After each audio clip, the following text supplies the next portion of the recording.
სადაც ჩვენი ოჯახი მეათე სკოლაში სახლობდით, ცხოვრობდით და იქიდან კარებში ჩამოვედით.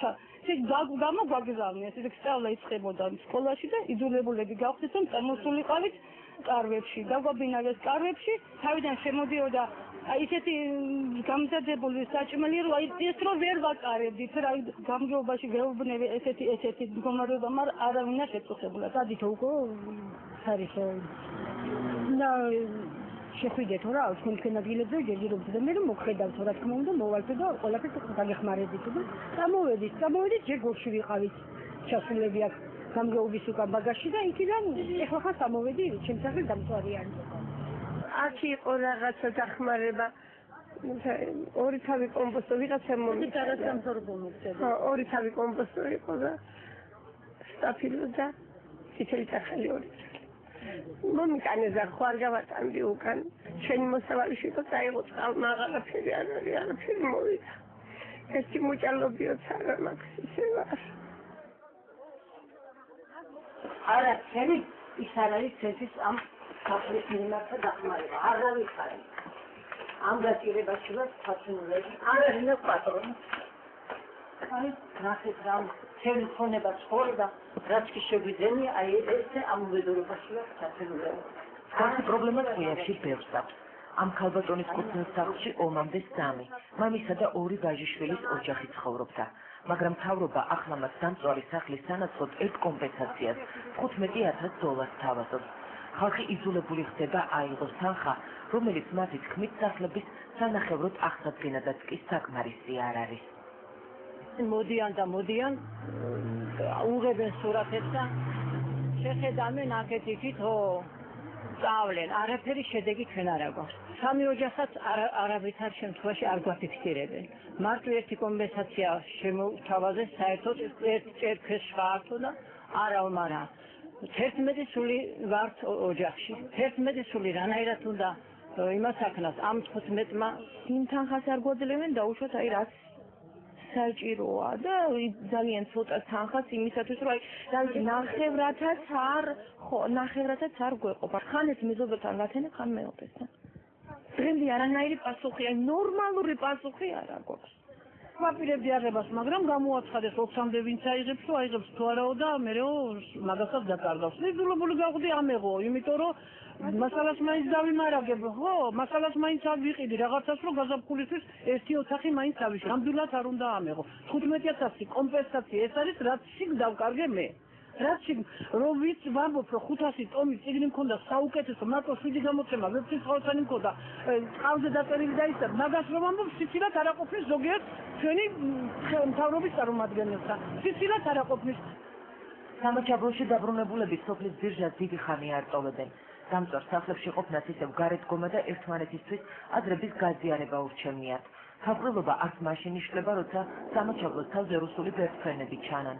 საკუთარ სახლებში დაბრუნების შემდეგ ამგვარი სურათი მათთვის ყოველდღიური ცხოვრების ნაწილი გახდა.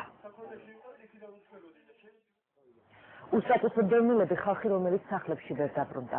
რატომ მოხდა, რომ აგვისტოს ომის შემდეგ საკუთარი საცხოვრებელი ადგილებიდან გამოქცეული ადამიანებისთვის ხელისუფლება სტატუსის მინიჭებას არ ჩქარობს.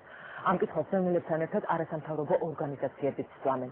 გიორგი მოეძინი არ ყვებდა, რას ნიშნავს სტატუსი და რა პასუხი აქვს ამ კითხვებზე ხელისუფლებას.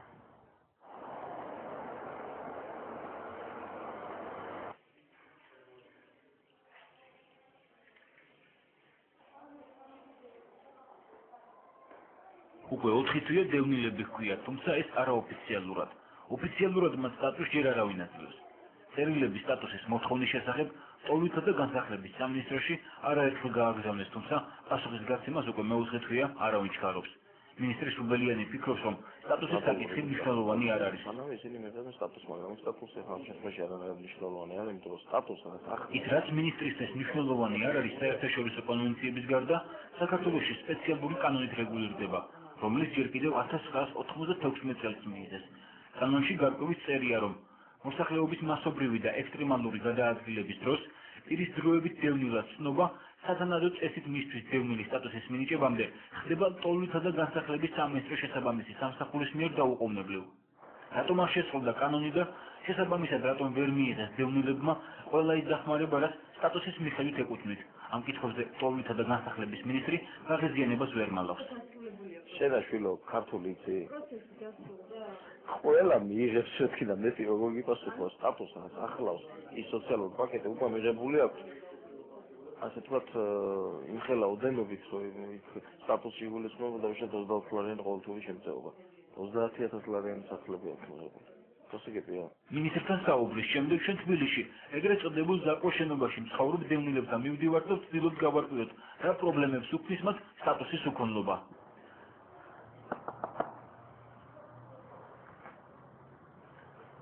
მართალია სახლში არიან, თუმცა დღეს აქ ჩვენთან საუბარს ყველა ერიდება. როგორც ამბობენ, მთავარი მიზეზი შიშია. მას შემდეგ რაც ჩვენ შენობიდან გავალთ, აქ ერთ-ერთი ყველაზე უშიშარი უწყების თანამშრომლები მოვლენ და ისედაც შეშინებულ დევნილებს კიდევ უფრო შეაშინებენ.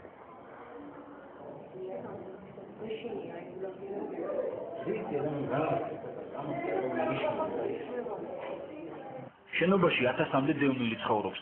2 საათიანი მცდელობის შემდეგ საკუთარი პრობლემებზე კამერის წინ ღიად საუბარი მხოლოდ ორმა ოჯახმა გაბედა. ამბობენ, რომ მათთვის არ სტატუსის მიღებაა თვითმიზანი და ვერც მინისტრის მიერ ჩამოთვლილი მატერიალური სიკეთეების შეცვლის ომის შედეგად მიღებულ მორალურ ზარალს. გულნაზ ბერუაშვილი ცხინვალიდან 3 შვილთან ერთად 9 აგვისტოს გამოვიდა. მანამდე ბუნკერში იმალებოდა. იხსენებს, რომ ცხინვალელ მეზობლებთან ერთად სამალავში ჯერ კიდევ 5 აგვისტოს ჩავიდა. ახლა თბილისში ეგრეთ წოდებულ ზაკოს შენობაში ცხოვრობს. 10 კვადრატული მეტრი ფართის ოთახში ცხოვრება 5-სულიან ოჯახს ძალიან უჭირს. სტატუსი დევნილის შესახებ გააქვს მეკითხია? სტატუსი შესახებ ვარ სამჯერ კომპიუტერში გატარებული, სამჯერ გამატარე. მაქვს ცხინვალის პასპორტი, რომ იქ მაცხოვრებელი ვარ. და სახლის კოდი მაქვს. სტატუსი დევნილის შესახებ? დეჟურობით არ არის, ეგ არავის არ აქვს. არ აქვს არ მიუციათ არავისთვის. საჭმელი გვიჭირს. სახლებში დასვლა მინდა. ახლა გვინდა.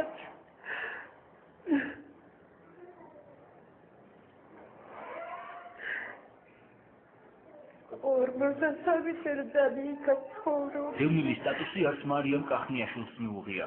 შესაბამისად, ვერც კანონით გათვალისწინებული ყოველთვიური ფულადი შეღავათით სარგებლობს.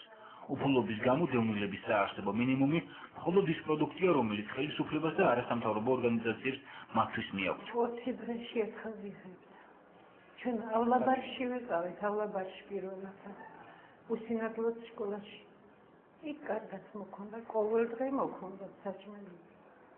ყოველ დღე. ახლა 20 დღეში ერთხელ. სტატუსი გააქვს დევნილი? არა. არაფერი არ მოგვწეს. არაფერი. რას ამბობ?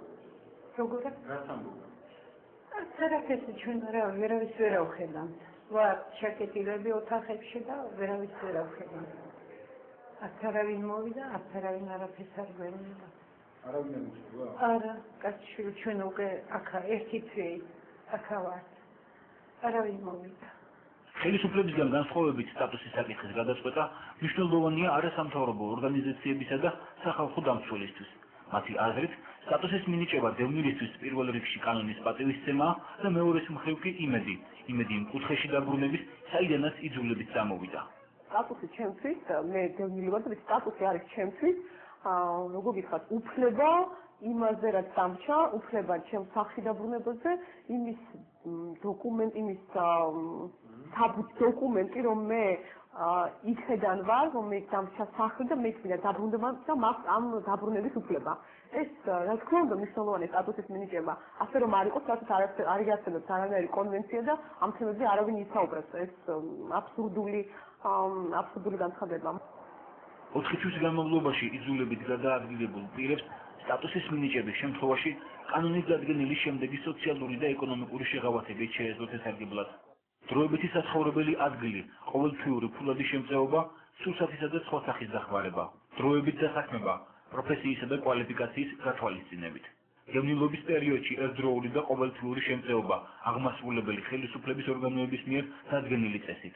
უფასო სამედიცინო დახმარება, სახელმწიფო სამედიცინო დაწესებულებაში და უფასო მედიკამენტები გარკვეული კატეგორიისთვის.